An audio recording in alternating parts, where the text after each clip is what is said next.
সবাইকে আরো একবার স্বাগত জানাচ্ছি খবর চ্যানেলে। ফিলিস্তিনের গাজার সংঘাতের মধ্যে সম্প্রতি মধ্যপ্রাচ্যে ঘটে যায় বড় একটি ঘটনা। পাল্টাপাল্টি ক্ষেপণাস্ত্র ও ড্রোন হামলা চালায় এই অঞ্চলের শক্তিধর দুই দেশ, ইরান ও ইসরায়েল। এতে দেখা দেয় বড় পরিসরে যুদ্ধ বেঁধে যাওয়ার শঙ্কা। শেষ পর্যন্ত যদিও তেমন কিছু হয়নি, তবে এই ঘটনার মধ্য দিয়ে মধ্যপ্রাচ্যে কি কোনো বদল এসেছে, এমন প্রশ্নের জবাব দেওয়ার চেষ্টা করেছে বিবিসির সাংবাদিক জেমস ল্যান্ডন। মধ্যপ্রাচ্যে খবরের শিরোনাম দ্রুত বদলায়। একসময় দেখা যায় সব খবরের বিষয়বস্তু ইরান ও ইসরায়েলের মধ্যে নজিরবিহীন ক্ষেপণাস্ত্র ও ড্রোন হামলা। পরেই দেখা যাবে খবরের শিরোনামে এসেছে ফিলিস্তিনের গাজায় চলমান সংঘাত ও উপত্যকাটির মানুষের দুর্দশা।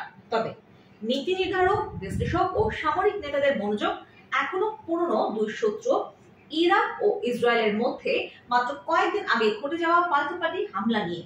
তারা যে খাদের কতটা কিনারে চলে গিয়েছিল তা আসলে গুরুত্ব দিয়ে চিন্তা করার মতো, কারণ এই প্রথম দুই দেশ সরাসরি একে অপরের ভূখণ্ডে হামলা চালিয়েছে।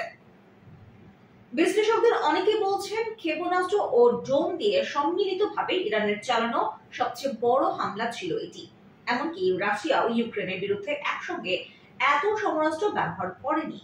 আর 1991 সালে সাদ্দাম হোসেন ইসরায়েলকে লক্ষ্য করে স্কাড ক্ষেপণাস্ত্র ছোড়ার পর এটি ছিল দেশটিতে বহিঃশত্রুর সবচেয়ে বড় হামলা। 13 এপ্রিল রাতে ইসরায়েলে 3 শতাধিক ক্ষেপণাস্ত্র ও ড্রোন নিক্ষেপ করে ইরান। সেগুলোর বেশিরভাগই রুখে দেওয়ার দাবি করেছে ইসরায়েল। পশ্চিমাদের কেউ কেউ 13 এপ্রিলের হামলা এবং এরপর ইসরায়েলের পাল্টা হামলার মধ্যে ইতিবাচক কিছু বিষয় দেখছেন।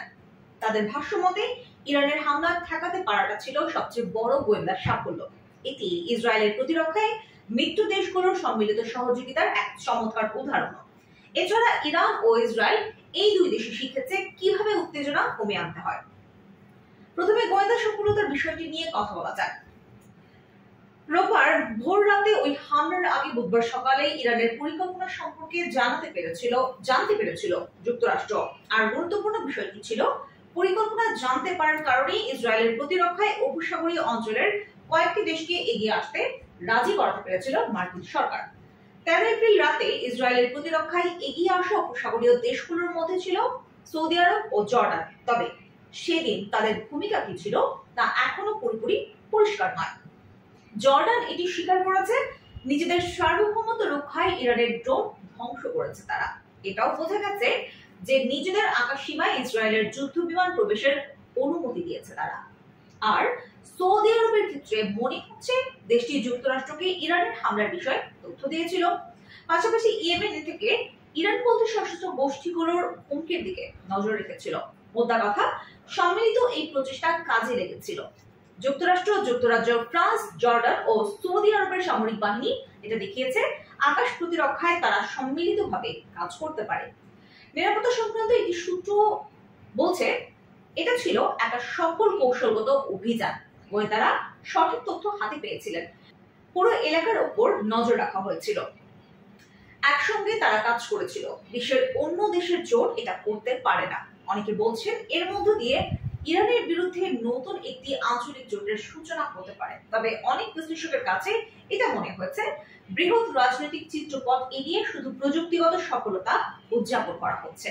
আবার কোন বিশ্লেষক এটাও মনে করেন যে ইরান যদি ইসরায়েলে উল্লেখযোগ্য ক্ষতি সাধন করতে চাইতো তাহলে হামলার বিষয়ে আগে থেকেই হয়তো মিত্রদের কাছে তথ্য দিত না। এছাড়া তাদের লক্ষ্যবস্তুর আওতা বাড়াতে পারত, হামলা চালাতে পারত দ্বিতীয় দফায়। এমনকি লেবানন থেকে হিজবুল্লাহকে বড় পরিসরে হামলা চালানোর নির্দেশও দিতে পারত তেহরান। লন্ডন ভিত্তিক গবেষণা প্রতিষ্ঠান ইন্টারন্যাশনাল ইনস্টিটিউট ফর স্ট্র্যাটেজিক স্টাডিজের গবেষক এমিল হুকায়েভের মতে ইরানের হামলা এটা দেখিয়েছে যে নিজেদের প্রতিরক্ষার জন্য ইসরায়েল মিত্রদের উপর কতটা নির্ভরশীল। তার আরেকটি প্রশ্ন হলো, আরো তীব্র সংঘাতের সময় প্রয়োজনীয় যথেষ্ট পরিমাণ আকাশ প্রতিরক্ষা ক্ষেপণাস্ত্র ইসরায়েলের হাতে আছে কিনা।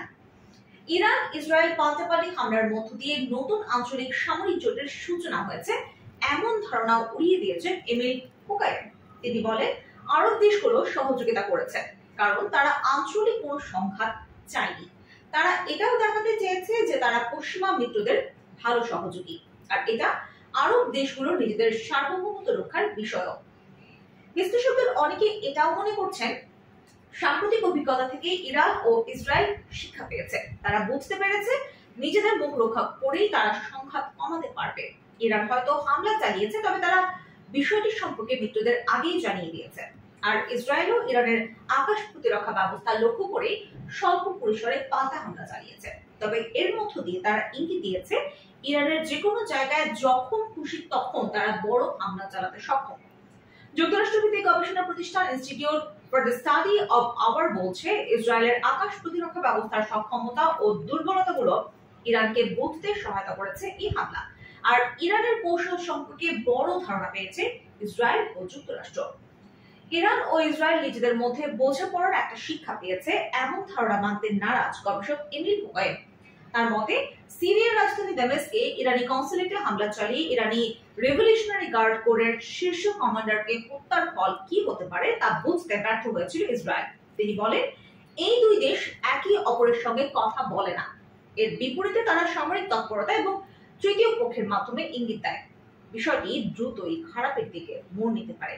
তবে ইরান ইসরায়েল কোনো শিক্ষা পাক আর না পাক, অনেকে এটা দেখেছেন এই অঞ্চল পুরোদমে যুদ্ধে জড়িয়ে যাওয়ার কতটা কাছাকাছি চলে গিয়েছিল।